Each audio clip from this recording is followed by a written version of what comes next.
mène avec les agitateurs ce soir depuis Buffalo. Antoine Roussel et Maxime Lapierre. Comment ça va, les boys?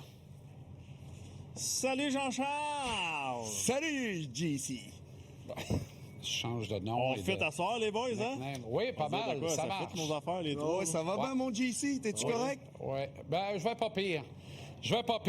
Faut arrêter de jouer avec mes nerfs, puis ça va bien aller. À commencer par le Canadien.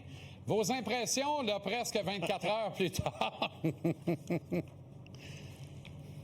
Ben écoute, pour ma part, je trouve que le Canadien s'est fait surprendre par la vitesse de Buffalo. Je trouve qu'on a montré à quel point on est rapide. L'exécution est là. On était une équipe qui a pas peur de justement d'aller à l'attaque et des défenseurs de suivre ses attaquants. On s'est fait prendre plusieurs fois justement dans des séquences où on s'est fait surprendre. Donc on va vouloir ajuster tout ça très rapidement selon moi.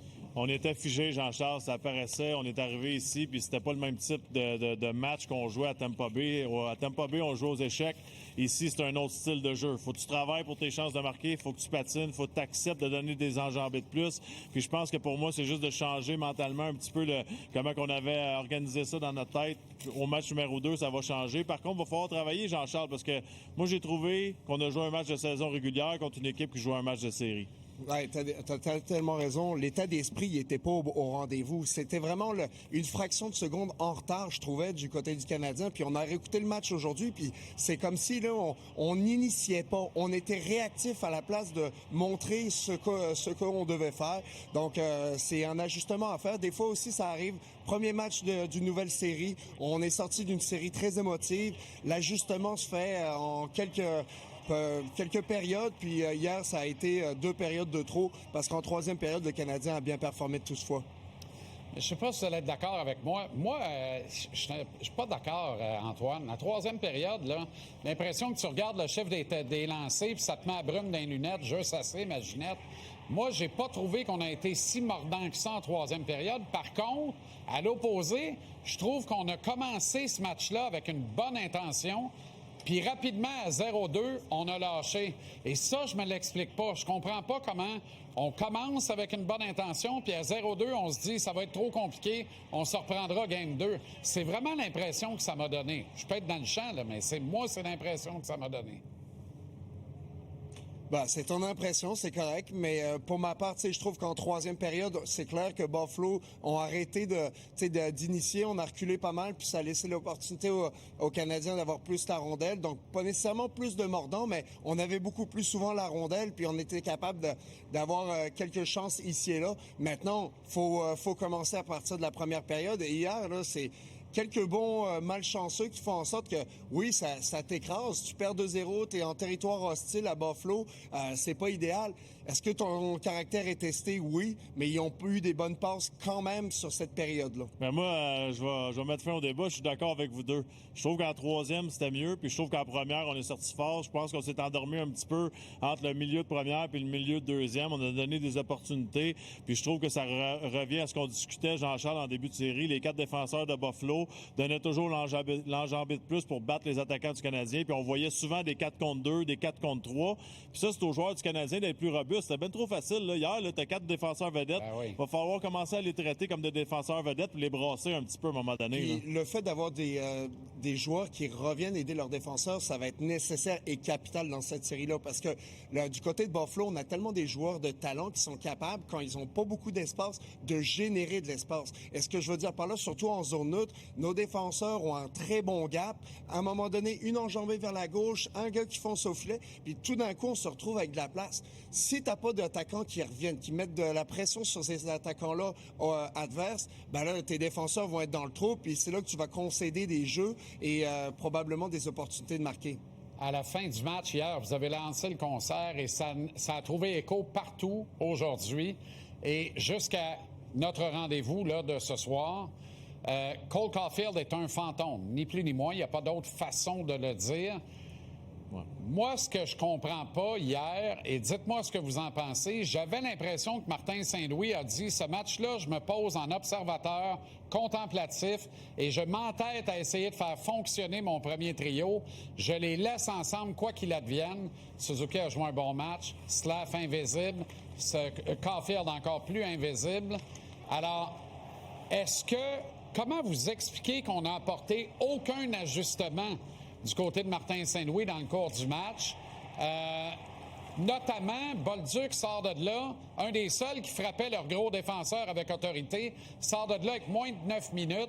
Doc, qui avait lui aussi un excellent match dans les jambes, sort de là, il n'a pas joué 10 minutes, mais on a donné 20 minutes à Caulfield et 20 minutes à Slavkovski. Jean-Charles, je pense qu'aujourd'hui, j'en parlais avec plusieurs personnes. Si Caulfield, par exemple, avait marqué 30 buts cette année, on ne se gênerait pas pour dire d'autres commentaires. En ce moment, c'est plus difficile pour un marqueur de 51 buts.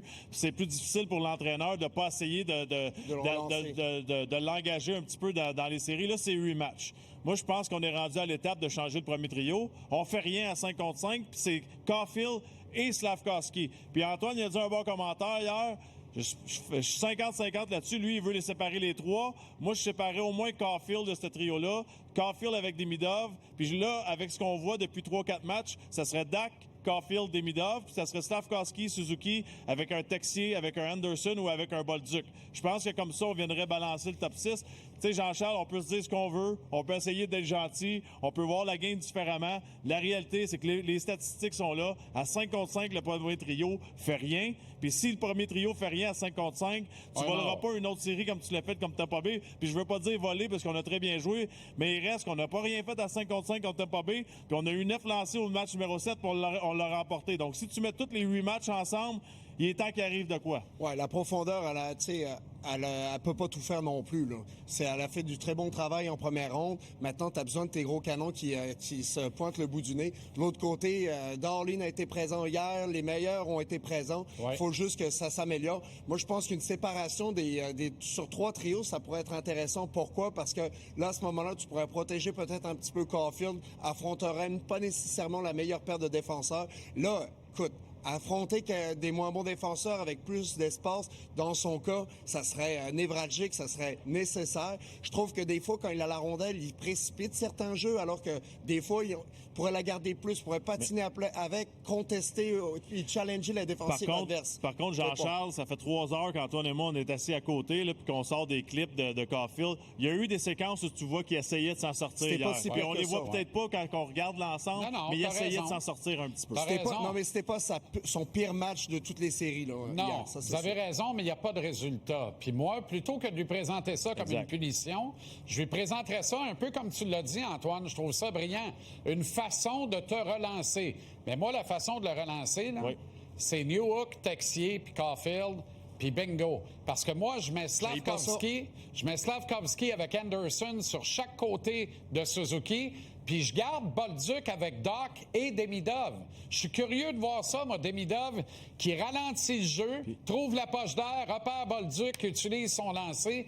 Bolduc et Doc, les gars, sont prêts à nous en donner. Puis c'est une série encore plus pour eux autres que la précédente qu'on ne t'aime pas. Faut que Martin allume là-dessus, là. Oui, je suis d'accord avec toi. C'est des beaux trios. Puis, tu sais, Jean-Charles, je parlais à mon grand chum Derek Roy. Tu te rappelles de Derek Roy que j'ai pris sorte de Buffalo? C'est un gars de premier trio, très, très talentueux. Puis, il disait, tu sais, à un moment donné, il arrive à un point dans la saison où t'es tanné de voir tes 2 alliés que tu vois toujours. Comparais ça à quand tu vas en vacances une semaine avec tes chums, t'as bien du fun, mais après 16 jours, t'as hâte qu'il y ait un petit changement.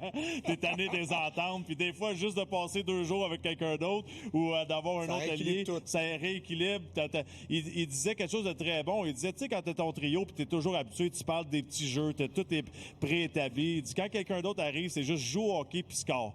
Tu penses plus, tu y vas puis tu patines puis tu joues puis je trouvais ça bon. Puis t'as raison, puis dans les séquences qu'on a regardées tantôt ensemble, souvent ce que je remarquais, c'est que Caulfield hésite. En fait, là, quand tu changes de trio avec des nouveaux gars, là, il n'y a plus d'hésitation. Faut que tu fonces, puis après ça, tout le monde réagit. Comme Slav sur le 2e trio cette année? Exactement. Tu fonces, puis tu réagis. Là, il y a de l'hésitation. Puis quand je parlais de rapidité dans le jeu, c'est un peu ça. Caulfield hésite. Échec avant, on hésite. Ça fait en sorte qu'on donne le temps nécessaire à des défenseurs qui sont ultra mobiles de faire à peu près ce qu'ils veulent. Tu peux pas hésiter. Là. C'est tu fonces, puis tu ramasses les pots cassés après. Là. Alors, moi, je pense que... Et puis, tu sais, vous avez raison, les meilleurs des Sabres se sont présentés, mais avez-vous trouvé un passage? Il n'y a pas de passager à Buffalo, les gars. Il n'y en a aucun. Cherchez-en pas. On en avait 8 hier sur 19. C'est sûr que c'est pas Benson, en tout cas. Ben non, eux autres en avaient 0 en 19. Puis là, tu m'amènes sur Benson. Je vous en ai parlé du 3e trio. C'est eux autres qui nous ont battus hier. c'est eux autres qui nous ont battus. Mais il y a un troisième trio clair. On sait qui est qui fait quoi. Ils ont une identité, un ADN. Ils veulent jouer du hockey de série. Ils veulent faire la différence. Et ils font la différence. C'est à nous autres de se revirer de bord, là. Tu vois, Jean-Charles, c'est la première fois aujourd'hui que je suis pas d'accord avec toi, puis je me sens très mal de te l'annoncer. Moi, je pense que le Canadien s'est battu lui-même hier. T'as pas tort, Max, parce que Hudson qui tombe, mauvaise glissade de Dobson, on ramasse pas les bâtons dans l'enclave, tu perds 2-0 rapidement alors qu'il aurait pas dû avoir ça. Donc, Canadien, c'est simplement de s'ajuster au niveau de rapidité de Buffalo. Puis déjà là, tu vas avoir du grand changement demain. La glissade de Dobson, je suis parfaitement d'accord, là, c'est atroce, mais Hudson qui s'enfarge, là, c'est malencontreux. Hudson n'a pas joué un bon match, mais pour moi, ça n'a rien à voir avec quand il est tombé sur le derrière, sous les mon humble avis, là, tu sais, mais bon. Mais on pourrait parler longtemps de Matheson qui décide d'être un deuxième écran devant Daubèche en désavantage numérique parce qu'il n'est pas capable de jouer du Sherwood, tasser un gros bonhomme de là. Ouais. Si le gars n'est pas capable de faire nos le ménage, on est dans le trouble. J'ai perdu le dernier bout, on m'a coupé la communication. Je vous salue depuis Buffalo. Non, mais ça avait l'air d'être bonne. Répète-la donc, voir. Salut, mon ami. Non, je disais qu'on devrait allonger nos segments. Tu dis on pourrait en parler longtemps. Moi, je trouve qu'il manque un petit bout là, dans l'équation. Hey! Tentez-moi pas trop, on peut faire une demi-heure. Salutations, bonne soirée à Buffalo Salut, et à demain en avant-match.